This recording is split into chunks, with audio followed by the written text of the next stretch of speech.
Klien Keng saya punya jenis New Crystal, King Long, dan Ito Kit. Yang banyak itu New Crystal dan King Long.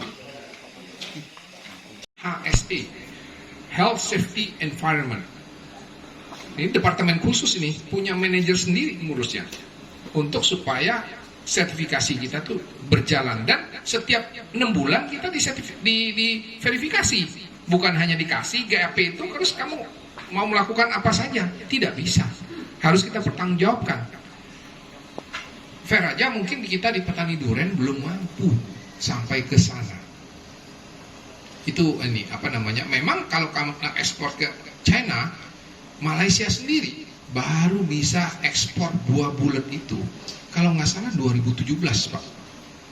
Malaysia itu musangking bulat ekspor beku supaya keluar GAP-nya. Kalau dari kita gampang keluar GAP kita.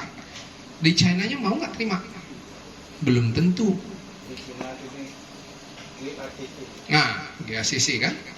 Nah, kita harus lewat lagi tim supervisi dari mereka, nanti datang, mereka keluarkan sertifikat mereka, baru kita bisa keluar barang itu ke China. Nah, itu masalah. Hah? Iyalah, apa namanya, itu yang menurut saya kita petani durian, ya bukan kita ini ya, perlu waktulah untuk mencapai itu. Saya pikir itu ide bagus juga ini, karena bagaimanapun juga kita barang ini dimakan, betul kan? Barang itu dimakan oleh orang, dan kita harus bertanggung jawab terhadap kualitas, terhadap mutu, terhadap kesehatan daripada durian yang kita kirim. Saya tidak mewakili pemerintah karena hari ini dari pekebun untuk pekebun. Cuma saya tahu apa yang harus saya lakukan ketika saya berkebun. Ini orientasinya adalah ekspor.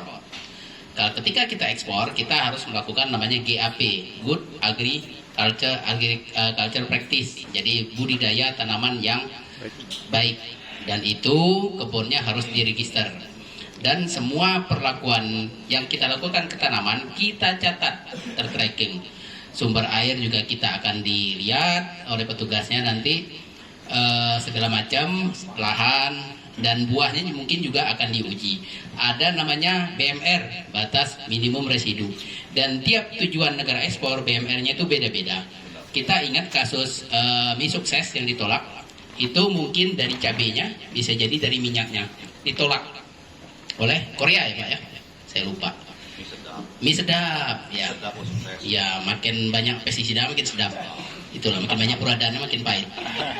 Jadi ketika kita berorientasi ekspor, kebun durian kita itu di atas 2 hektar kah, 10 hektar kah, berarti orientasinya ekspor. Kalau misalnya pasar itu terbuka, kita harus melakukan namanya register kebun dan melakukan Good Agriculture Practice. Nah, itu nanti akan dilakukan kunjungan oleh Dinas Pertanian, dalam hal ini UPTD PMKP, pengawas mutu dan keamanan pangan PMKP. Itu nanti akan diberikan label apakah kita itu Prima 1 itu organik, Prima 2 itu ramah lingkungan, dan Prima 3 aman konsumsi. Nah, target kita adalah aman konsumsi. Kalaupun kita menuju pasar Jakarta, apakah lewat Durian Traveler, DT dan kawan-kawannya, kita usahakan kita bisa register dan bisa masuk dalam ranah aman konsumsi. Jadi BMR kita masih terkontrol. Makanya ke depan kita harus tahu jenis-jenis pestisida apa yang meresidu. Seperti misalnya organofosfat, itu meresidu. Organofosfat mungkin kurakron, Starban. Itu yang organofosfat itu selalu meresidu di dalam tanaman dan dalam tanah.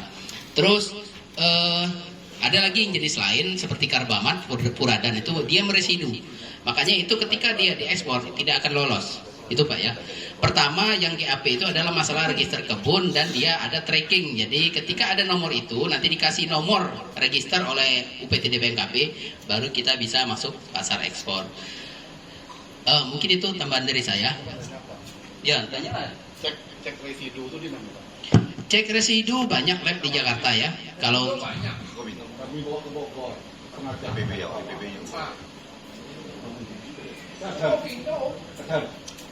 เรียนมีแค่นาฬิกา